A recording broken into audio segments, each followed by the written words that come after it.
রেস্টুরেন্টে গিয়ে আমরা সবাই কম বেশি চিকেন স্টু খাই, আর অনেকে তো চিকেন স্টু খেতে খুবই পছন্দ করে, কিন্তু সব সময় তো রেস্টুরেন্টে যাওয়া সম্ভব হয় না, তাই বাড়িতেই বানিয়ে নিলাম চিকেন স্টু।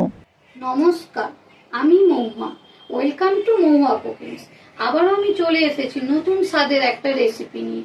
চলুন বন্ধুরা, রেসিপিটা এবার শুরু করা যাক। চিকেন স্টু বানানোর জন্য আমার যে সবজিগুলো লাগবে তার মধ্যে নিয়েছি পেঁপে, একটা পেঁপের অর্ধেকটা এরকম লম্বা করে কেটে নিয়েছি, আর নিয়েছি একটা গোটা আলু এরকম টুকরো করে, আর নিয়েছি একটা লম্বা গাজর খুব সুন্দরভাবে পরিষ্কার করে লম্বা লম্বা করে কেটে নেব, আর নেব একটা বড় ক্যাপসিকাম, সেগুলোকে এরকম লম্বা করে কাটতে হবে। নিয়েছি কিছুটা বিনস, সেগুলোকে এরকম ক্যাচা করে কাটলে সুন্দর দেখতে লাগবে। নিয়েছি একটা বড় পেঁয়াজ, এরকম করে খোসা ছাড়িয়ে নিয়েছি একটা বড় টমেটো আর গোটা কয়েক কাঁচা লঙ্কা, আর এখানে মাংস নিয়েছি 500, নিয়েছি কিছুটা আতপ চাল আগেই ভিজিয়ে রেখেছিলাম, আর নিয়েছি রসুন কুচি আর আদা কুচি। এবার আতপ চালটাকে মিক্সিতে খুব ভালোভাবে পেস্ট বানিয়ে নেব।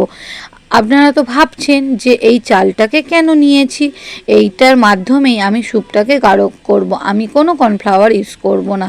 এবার তাওয়াতে দিয়ে দেব 1 চামচের মতো গোটা জিরে, 1 চামচ গোলমরিচ আর কিছুটা নুন দিয়ে খুব সুন্দর করে গরম করে এবার আমি নামিয়ে নেব। তারপর কড়ার মধ্যে দিয়ে দেব 2 কিউব বাটার, দিয়ে দেব রসুন কুচি আর আদা কুচি, খুব ভালোভাবে নাড়াচাড়া করে রসুন কুচি আদা কুচি থেকে সুন্দর একটা স্মেল ছাড়লে দিয়ে দেব গোটা গরম মশলা, সেগুলোকেও খুব ভালো করে নাড়াচাড়া করে ওর মধ্যে দিয়ে দেব কেটে রাখা পেঁয়াজটা, আর দেব 3-4টের মতো কাঁচা লঙ্কা।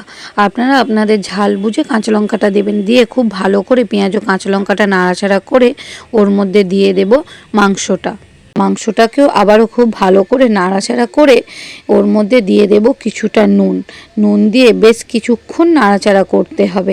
তারপর দিয়ে দেব কেটে রাখা আলুটাকেও মাংসর সাথে খুব ভালো করে সটে করে নিতে হবে।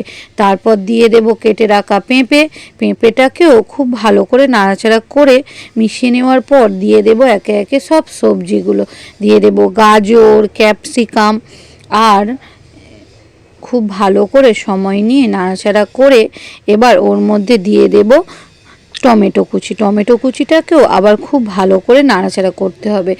নাড়াচাড়া করা মানে টমেটোটা গলিয়ে ফেলতে হবে না, টমেটোটা সুন্দর করে নরম হয়ে এলেই হবে। এবার ওর মধ্যে দিয়ে দেব কিছু পরিমাণ জল দিয়ে বেশ কিছুক্ষণ ফুটিয়ে নিতে হবে। স্যুপ রান্না করাটা খুবই সোজা, আর খেতেও কিন্তু দারুণ টেস্টি। এবার এগুলোকে চাপা দিয়ে কিছুক্ষণ ফুটিয়ে নিতে হবে, আর ওর মধ্যে দিয়ে দেব কেটে রাখা বিনসটা আমি লাস্টে দিলাম যাতে স্যুপটা দেখতে খুবই সুন্দর হয়।